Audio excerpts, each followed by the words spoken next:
And there's two parts to Oprah Winfrey that I haven't really spoken about publicly. The other part with Oprah Winfrey is, yeah, you let me get thrown under the bus and you said nothing. The other part is you mess with my family. You mess with my mother, my father. She called me about my brother, right? Mm-hmm. All lies will be exposed. That's all. And anyone who takes that the wrong way, know why they take it the wrong way. You know, they're watching me right now, and they're mad at me. I was, needless to say, devastated and really shaken to my core when I first heard this news. And I spoke to all the girls personally, and I encouraged all of them, any of them who had actually been harmed, to please come forward. She's so freaking mean to me. I was in shock. Do you take responsibility for the situation that you're in right now? 100%. 100%? 100%. I couldn't believe it because I loved her so much. I admired her and looked up to her. And she pretty much reprimanded me. Did you ever find out who did it? Yeah, I knew who did it shortly after. Yeah. Yeah. And they are now where? Oh, the guy who actually shot me is dead. Oprah Winfrey is probably said to be panicking right now because yet again, someone she was connected to has been exposed for being a real-life devil. She was besties with people like Epstein and Diddy, but she swears she never knew about his shady activities and never even knew Diddy's after-parties existed. Initially, people took her word for it. But with everything that has been happening recently, people have been looking into her even more. To make matters even worse, several celebrities whom she allegedly did dirty have also come out to put her on blast. And the list will shock you. Now, even before all these allegations about Oprah ruining the careers of these celebrities, there had been other talk about her, specifically about the shady school she opened in South Africa in 2007. The dorm matron Virginia Tiny Makopo got charged with 13 counts of SA. Oprah had to go to South Africa to apologize in person and fire the headmistress.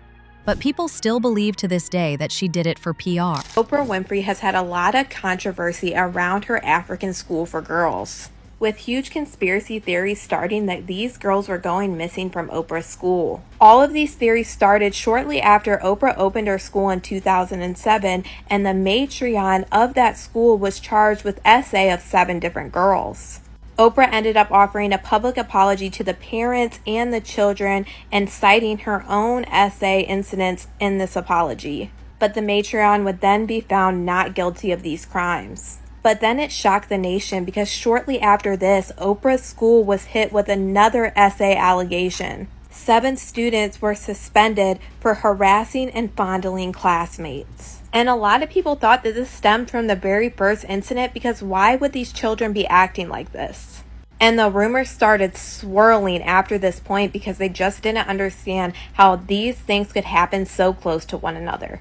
And then boom, there was another investigation at Oprah's school after the body of a newborn was found in a girl's book bag. Now, you'd think that with allegations like these, Oprah would probably do better so people wouldn't have any more crazy things to say about her. But no, she was allegedly busy ruining the reputation of some actors in the industry. And one of the people she reportedly did this to was 50 Cent. You see, back when 50 was still climbing up in the industry, he was desperate to clean up his image because people only saw him as a gangster, even though he was hitting some really big milestones in the industry. And at the time, there was no better place to do that than The Oprah Winfrey Show. But when the idea came to Oprah's table, she said no. The interview eventually ended up happening, but it doesn't mean 50 Cent was over it. He accused her of pandering to white folks by comparing her to an Oreo, black on the outside and white inside. He said, "I think she caters to older white women. Oprah's audience is my audience's parents, so I couldn't care less about Oprah or her show. She was completely against everything that was in my music, so she ain't never going to have me on that show. I'm never going to reach that platform," which is confirmation of you being a huge success. So I just said, okay, if we can't be friends, then at least let's be enemies. I'm actually better off having friction with her. 50 Cent's beef with Oprah literally opened the floodgates for other people she's done dirty to also come out to speak against her. And baby, they did. Ludacris went off on her too for trying to use him as a scapegoat when he appeared on her show to promote his new movie Crash. That she had made about, I was there for Crash, for the movie. Yeah. And basically she said something about not agreeing with my music, but she thought I did great in the movie.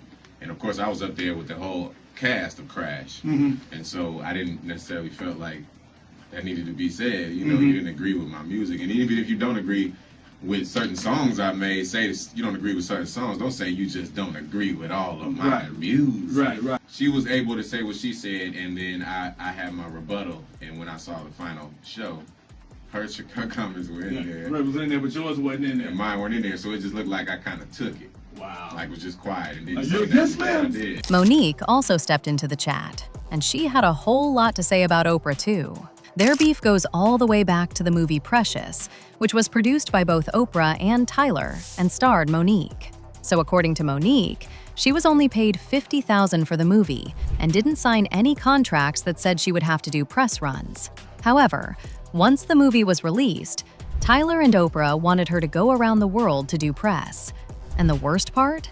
They wanted her to use her own money. You cannot make this up. Interestingly enough, 50 Cent was the only one on her side when she was going off, because he knew exactly what it was like to be blackballed by Oprah. He posted a photo of Monique on his IG and said, "All in favor of Monique being back on top? Say make it happen, 50. Stop effing around." I went to see a Monique stand-up show during Super Bowl weekend. It was so good. She had me in a trance. You gotta go check her out. He later made another post demanding that Tyler and Oprah apologize to Monique because he was about to bring her back on top again. I'm sure Oprah Winfrey and Tyler Perry would not want to continue to allow their influence to damage Monique's career. This has gone on for way too long. So now would be a great time to apologize because I'm gonna put her back on. Green light gang, I don't miss. Room. So Tyler Perry says to me, listen, you may really want to consider promoting this film, because if you get nominated for an Oscar award, your next film is $3 to $5 million, and if you win it, your next film is $6 to $8 million. I said, Tyler, who you talking to? I'm a black woman. Where do they pay those type of salaries, brother? I said, what I cannot do, Tyler, is work for free. I've done what I was supposed to do. I cannot go overseas and do this for free, Tyler. So then he goes on about his spiel, you know. I said, well, listen, you can write me the check for me to go overseas. I don't care where the money comes from, but I'm not gonna do it for free. He says, well, I don't believe in giving money away for free. I said, I don't believe in working for free, so we're on the same page. And as if that wasn't bad enough, Oprah took things a step further by inviting Monique's brother, whom Monique had previously accused of SAing when she was 11 years old, as well as her entire family, whom Monique had also said she isn't on speaking terms with because they initially sided with her brother when she told them about the SA. To first acknowledge what I've been in denial for 37 years. And that is, I did assault and inappropriately touch my sister in manners that were not comfortable for her. And for that, I apologize. And there's two parts to Oprah Winfrey that I haven't really spoken about publicly. The other part with Oprah Winfrey is, yeah, you let me get thrown under the bus and you said nothing. The other part is you mess with my family. You mess with my mother, my father. She called me about my brother, right? Mm-hmm. And I said, listen, everybody can change. He wanted to apologize. She said, Monique, would it be okay that he comes on? And would you like to come on? I said, I don't want nothing to do with that cat, but I don't want to get in the way of his blessing. If he's changing, I don't want to stop that.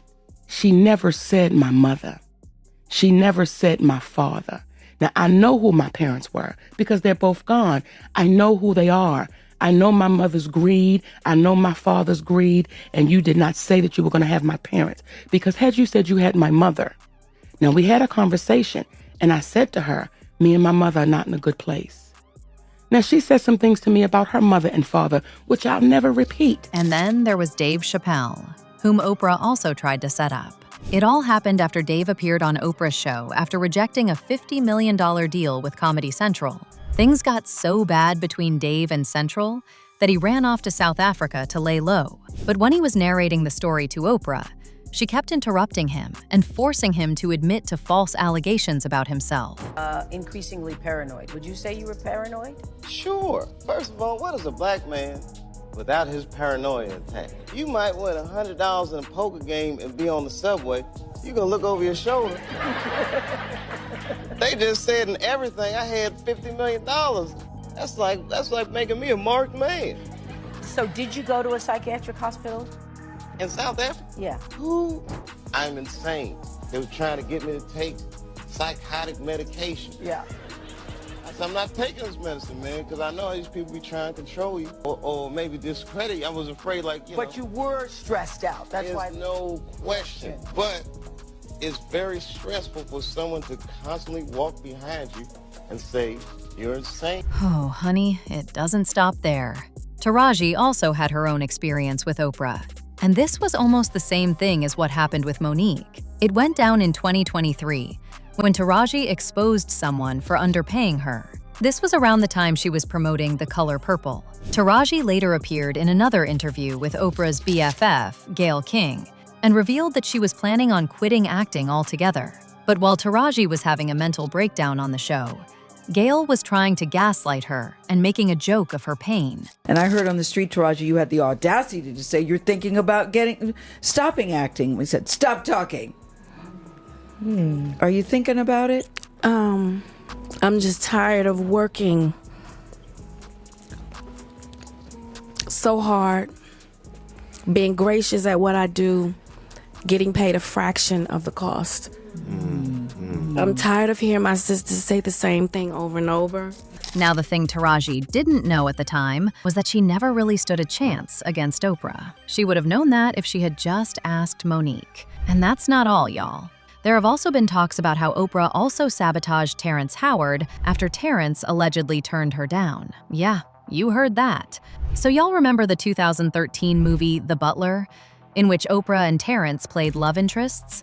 Well, apparently, Oprah got carried away by some of the steamy scenes they had together and wanted a little bit more. Now, I'm not gonna lie. If these rumors are true, then I don't really blame Oprah, because Terrence definitely played into it too. For example, during the press run for the movie, Terrence went into details about how much he loved working with Oprah because he got to touch and feel her huge assets. To be able to make out with Oprah, to have love scenes with her and those tiggo bitties. I mean, she's such a lovely, voluptuous woman. So being able to, she's very, very, very beautiful, and that was wonderful. That was wonderful. A lot of people were not here for this because they felt like he was reducing Oprah. But Oprah, on the other hand, had no problem with Terrence talking about those big ol' things. Girl, Oprah even said she would love to get down with Terrence off camera if he is down to have a good time. So I would have loved to have been in Rolling in the Sheets with Terrence. I'd like to give that a try one afternoon. Now, as I said, word on the street is Oprah didn't take Terrence's rejection very well, and she allegedly ended up back-talking him behind the scenes. And then there is Mariah Carey. Now, Oprah wasn't able to blackball Mariah as she did with everyone else, but she did something very similar to when she brought Monique's brother to her show for an interview. Okay, so in 2020 interview for Mariah's memoir, The Meaning of Mariah Carey, Mariah had a candid sit-down where she basically shared traumatic childhood stories, family issues, alleging her sister her, offered nose candy, and tried to give her to a pimp at age 12, feeling neglected, biracial struggles, crazy marriage to Tommy Mottola, and family treating her like an ATM with a wig on. People dragged Oprah for this interview, accusing her of asking Mariah too many personal questions on TV. You grew up in a house where you're constantly afraid, and you were able to figure out, literally as a little kid, sense when the violence was coming, right? Yeah, that was a thing, and it's described, you know, through the kind of the feeling of when it's a storm that's about to happen, and rage, extremely violent, yes. And unpredictably so. So the thing when you're living in an environment where you don't know where it's gonna come from, you're always constantly walking on eggshells in a state of anxiety yourself. And a sister who, I don't know, how would you describe your sister I would say troubled. I would say traumatized. But guess who is watching all this and prepping up to expose her? Katt Williams. One thing about Katt is that he isn't going to come out to say something unless he has proof of it. And from everything we know about Oprah now, it's safe to say whatever Katt had to say about her wasn't a lie. During his heated interview with Shannon Sharpe in 2024, he accused her of being a gatekeeper who uses her power to end people's careers when things don't go her way.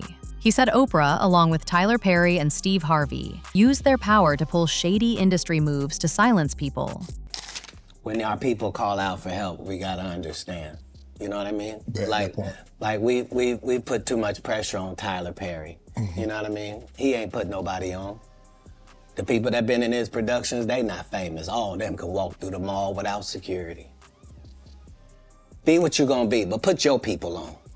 If you a gay person and you in there, put some other gay people on. Put somebody on. Or don't be wondering why people keep saying gatekeepers. Because clearly, y'all are keeping these gates. Clearly.